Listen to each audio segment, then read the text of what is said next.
कृष्ण वंदे जगद्गुरुम। 14वां अध्याय का 21वां और 22वां श्लोक। 14वां अध्याय का 21वां श्लोक। अर्जुन उवाच।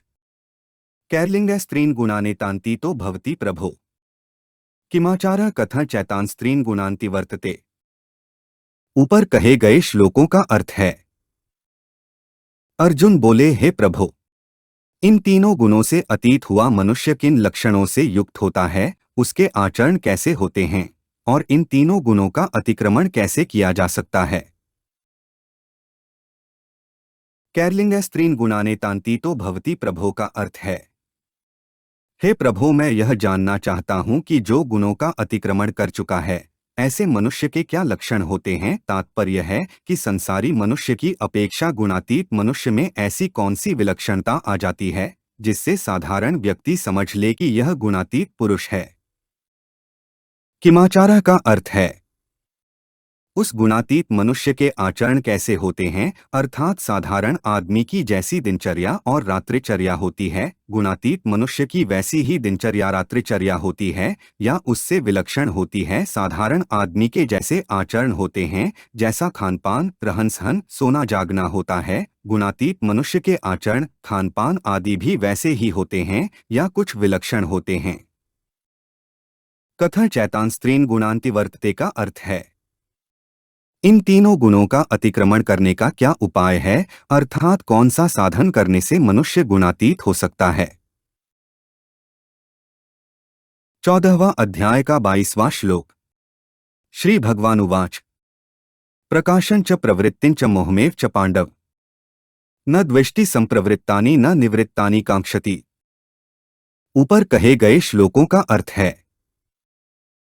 श्री भगवान बोले, हे पांडव, प्रकाश, प्रवृत्ति तथा मोह ये सभी अच्छी तरह से प्रवृत्त हो जाए तो भी गुणातीत मनुष्य इनसे द्वेष नहीं करता, और ये सभी निवृत्त हो जाए तो इनकी इच्छा नहीं करता। प्रकाशन च का अर्थ है इंद्रियों और अंतःकरण की स्वच्छता, निर्मलता का नाम प्रकाश है।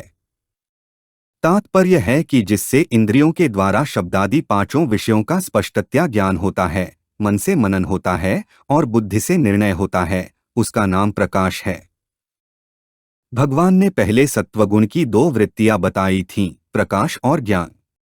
उनमें से यहाँ केवल प्रकाश वृत्ति लेने का तात्पर्य है कि सत्वगुण में प्रकाश वृत्ति ही मुख्य है, क्योंकि जब तक इंद्रियां और अंतःकरण में प्रकाश नहीं आता, स्वच्छता निर्मलता नहीं आती, तब तक ज्ञान यानी कि विवेक जागृत नहीं होता। प्रकाश के आने पर ही ज्ञान जागृत होता है। अतः यहाँ ज्ञान वृत्ति को प्रकाश के ही अंतर्गत ले लेना चाहिए। प्रवृत्ति च का अर्थ है जब तक गुणों के साथ संबंध रहता है तब तक रजोगुण की लोभ प्रवृत्ति, रागपूर्वक कर्मों का आरंभ, अशांति और स्पृहा ये वृत्तियां पैदा होती रहती हैं। परंतु जब मनुष्य गुणातीत हो जाता है तब रजोगुण के साथ तादात्म्य रखने वाली वृत्तियां तो पैदा हो ही नहीं सकती, पर आसक्ति, कामना से रहित प्रवृत्ति यानी कि क्रियाशीलता रहती है। यह प्रवृत्ति दोषी नहीं है। गुणातीत मनुष्य के द्वारा भी क्रियाएं होती हैं, इसलिए भगवान ने यहाँ केवल प्रवृत्ति को ही लिया है। रजोगुण के दो रूप हैं, राग और क्रिया। इनमें से राग तो दुखों का कारण है। यह राग गुणातीत में नहीं रहता, परंतु जब तक गुणातीत मनुष्य का दिखने वाला शरीर रहता है तब तक उसके द्वारा निष्काम भाव पूर्वक स्वतः क्रियाएं होती रहती हैं। इसी क्रियाशीलता को भगवान ने यहाँ प्रवृत्ति नाम से कहा है।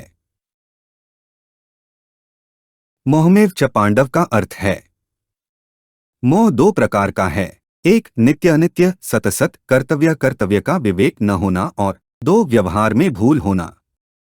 गुणातीत महापुरुष में पहले प्रकार का मोह यानी कि सतसत आदि का विवेक न होना तो होता ही नहीं, परंतु व्यवहार में भूल होना अर्थात किसी के कहने से किसी निर्दोष व्यक्ति को दोषी मान लेना और दोषी व्यक्ति को निर्दोष मान लेना आदि, तथा रस्सी में सांप दिख जाना, मृगतृष्णा में जल दिख जाना, सीपी और अभ्रक में चांदी का भ्रम हो जाना आदि मोह तो गुणातीत मनुष्य में भी होता है।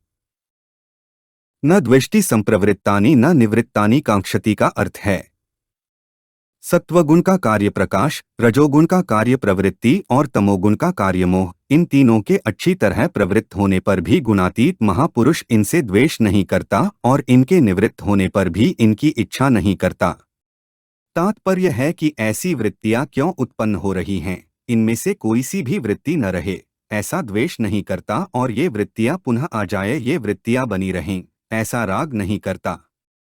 गुणातीत होने के कारण गुणों की वृत्तियों के आने जाने से उसमें कुछ भी फर्क नहीं पड़ता। वह इन वृत्तियों से स्वाभाविक ही निर्लिप्त रहता है। हमारे चैनल को सब्सक्राइब करें। अगर यह वीडियो आपको अच्छी लगी तो वीडियो को लाइक करें, वीडियो को अपने दोस्तों के साथ शेयर करें, अपने सुझाव हमें कमेंट करके बताएं। जय श्री कृष्णा।